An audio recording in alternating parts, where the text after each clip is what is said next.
All right, I wanted to make a quick video and I want to make the distinction in Wing Chun between like a Fox Sao and a Bill Sao, okay? And for everybody else who is not Wing Chunger, just enjoy and see how this can be practiced in your everyday martial arts, okay? So a Bill Sao is thrusting fingers, okay?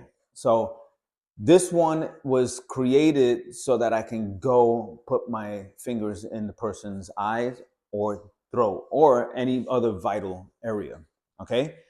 So the way this typically works, just move back a little more, okay? You're not gonna see his face, but you're gonna see his hands.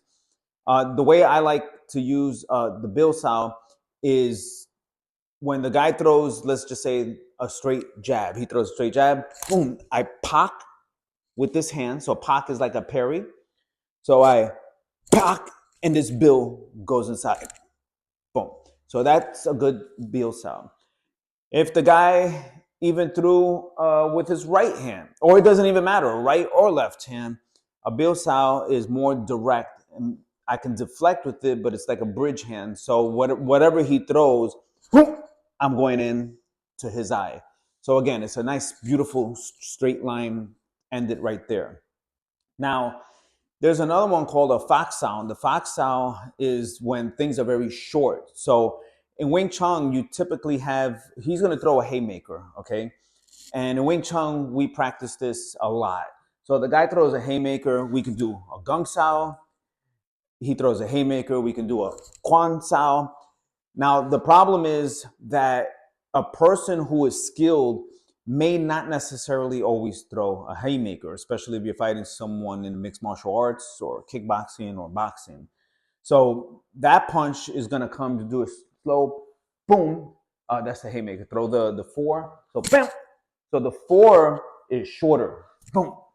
So you see that where I don't have time to do this or this.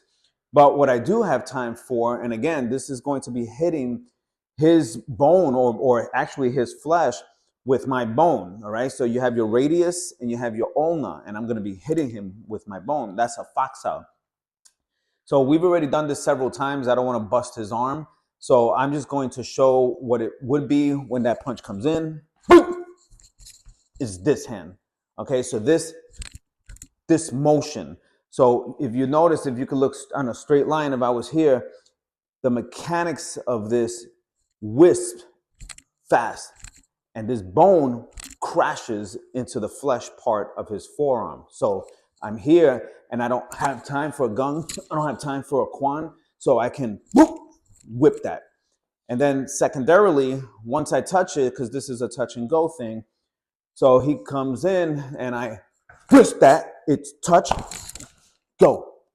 Now, the moment I touch it, I know his arm is going to be electric because once I hit those nerves on the inside of his arms, with this, something happens with his arms which just gives me enough time and space, wham, to go in and close the gap.